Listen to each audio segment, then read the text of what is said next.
Պարոն Միքայելյան, ինչ օր է այսօր ձեզ համար։ Այսօր երկրապահովն է, հարցից օգտվելով ես ուզում եմ շնորհավորեմ բոլոր երկրապահներին, դիրքերում կանգնած տղերքին, մեր բանակին, մեր ժողովրդին։ Այսօրը նաև խորհրդանշական Շուշիի ազատագրման օրն է։ Շուշիի օպերացիան ինչ տվեց մեր հաղթանակներին եւ այսօր արդյոք արժեզրկված չէ ձեզ այդ հաղթանակը։ Դա այդ հարցն կտակ ուրիշ տեղ, ինչ վերաբերում է Շուշիին, ես իմ Շուշիի ազատագրման գիտեք ես էլ եմ մասնակցել 92 թվականին վիրավորվել եմ եւ իմ երջանիկ օրերից մեկն էլ է Շուշիի ազատագրումը եւ մեր առաջի շքերթը։ Մենք երկրապահներս այն ժամանակ էլ հիմա էլ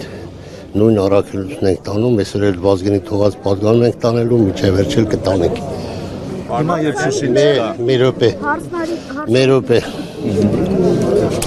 Եթե երկրապահի շրջանակներում հարցեր ունեք տվեք։ Չքաղաքական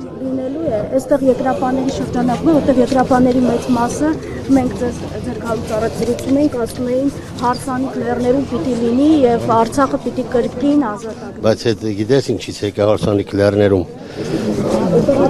Հա ինչ համար են այդ օպերացիան անվան է հարսանիք լեռներում։ Վազգեն Սարգսյանը։ Ինչ համար։ Ազատագրելուց հետո կամուսնանար պետք է։ Այո, ապրեք։ Հիմա երբ Շուշին չկա, ինչպիսին է։ Եթե մի քիչ խելոք լինենք, այսօր մենք կարողանանք համախմբենք ազգովի, դեռ ճամփա ունենք հասնելու։ Պետք չի քաղաքականացնել, պետք չի ուրիշ բաների ուղղությամբ տալ։ Ասում եմ դուք լռում եք շատ հարցերում, որ Ես չեմ լռում, ես դիրքերում որոնում եմ։ կառավարությունը հատկացում էր արել երկրապահի ասեք ինչի համար է արվել եւ դա էլ քննարկվում։ Կառավարությունը հատկացում չարե, բանակն է հատկացում արե, երկրապահը, դե նկատ ունես վարչապետը բանակը, նախարարությունը պաշտպանության։ Պարոն Միքայելյան, 92-ին ավելի քիչ Հատկացում եմ մենք գիտեք 20 թվականից մինչև այսօր Հայաստանի Հանրապետության պետական սահմաններում ենք Արցախյան ազատամարտում երկրապահ 4000 հոգու մասնակցել է Արցախում 7-9 ուղղությամբ տվել ենք 74 113 վիրավոր եւ մենք գիտեք այսօր պատանի երկրապահներ ենք որ երեխաներ ենք պատրաստում վաղը որ զինվոր դառնան դրա համար եւ մենք մինչեւ այսօր էլ շատ ու գիտեք որ այսօր երկրապահները շատ անձինք ծիրացել են, շատ սոցիալական խնդիրներ ունեն, շատ խնդիրներ ունեն եւ դրանցով ենք զբաղվում նաեւ։ Գիտեք տարեկան մենք ամեն տարի ճամբար ենք բերում, ճամբարը գտնվում է բանում Մարտունիում տարեկան 1500-ից 2000 երեխա են հանգստանում, ճամբարը սովորական ճամբար չի, ռազմականացված ճամբար է, ոնց որ բանակի առօրյա նույն ձևի մեր երեխաներն են զբաղվում, որ հետո Երկրապահները նաև Սյունիքում են, մենք գիտենք որ խնացա։ Ես չեմ ուզում ասեմ երկրապահ։ Խոզնավարի ուղղությամբ Երկրապահներ որտեղ են։ Բացած է այս մասով Ինչն արկելված։ Հակառակորդը ակտիվացել է կրկին։ Դե եկել են էլի գրապոցներ հնչել, կարող եք ես առնել։ Դե բնականաբար այս վերջի օրերս կրակոցներն տարբեր ուղղությամբ, բայց սովորական չգիտեմ իրանք ինչ են ուզում ասեն դրանով,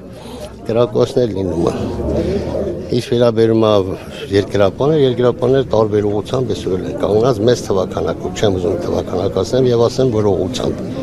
Պարոն Միքայելյան, 92-ին մենք ավելի քիչ ռեսուրսներ ունեինք, քան վերջին տարիներին, բայց կարողացանք Արցախը ազատագրել, Շուշին ազատագրել, որն էր այդ հաղթանակի համախմբվածությունը եւ Վազգեն Սարգսյանը։ Այն ժամանակ գիտեք տարբեր հավատքի, տարբեր կուսակցության, տարբեր ջոկատներ կային, որ անատներ կային, որ ջոկատներին սարքի անձամար, սպարապետը կարացավ համախմբել բոլորիս, չունենալով բանակ, մենք տարանք հաղթանակ եւ բանակի բանի երկրապահի հիմքի վրա ձևավորվեց բանակը։ Իսկ Ներկապահը ես կոչ եմ անում հայ ժողովրդին, որ համախմբենք ժողովուրդ։ Այսօր դեռ մենք ճանապարհ ունենք հասնելու, այսօրվա թե վերցնենք խոշոր տիրությունների վերադասավորումը, հատկապես մեր տարածաշրջանում, հետագայում չգիտես ինչ անելու, դրա համար մեր ժողովրդին համախմբվածությունն է պետք, բոլորն ասում են ինչ անում երկրապան առաջնագծում է 20 թվականից մինչև այսօր մեծ թվականակով, չեմ ուզում ասեմ ինչ թվականակով, եւ մենք մեր ծառայությունն ենք իրականացնում, կանգնած ենք բանակի կողքին եւ մեծ թվականակով որ կանգնում ենք, զինվորը հանգիստ է մնում, իր առօրյայով զբաղվում, վերապատրաստվում է նման հարցերով։ Իսկ վերջին շրջանում ինչ վերաբերմունք եք նկատում երկրապահի նկատմամբ, երկրապահ կամավորական կառույցի նկատմամբ, հասարակության կողմից, քաղաքական ուժերի կողմից։ Գիտեք ինչ, ինչքան իշում Չերչիլն ասա, եթե ամեն մի հետևից խոսացողին ես ուշադրություն դարձնեմ, իմ գործ չեմ կարողանում։ Երկրապահն այսօր բանակ է, որը կանգնած է բանակի կազմում, բանակի հետ։ Ժամանակ է կգա, ես չեմ ուզում ապագորգոր ասեմ, այդ սա խոսացողները, որ ամեն մեկն այսօր դարձել է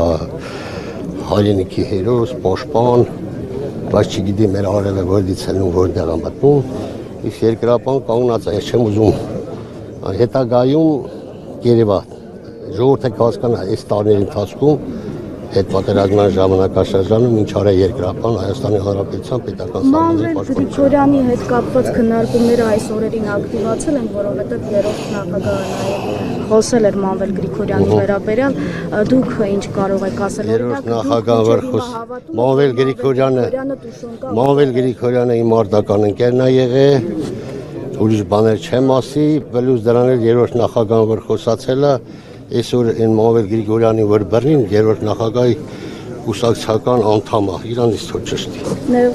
Դուք մինչև հիմա ինչ եք կարծում, Մանվել Գրիգորյանը դուշուն կա ուղղող է։ Ես այդ փաստերին չեմ ուզում անդրադառնամ, ես ձեզ ասացի, Մանվել Գրիգորյան իմ մարտական ընկերն է։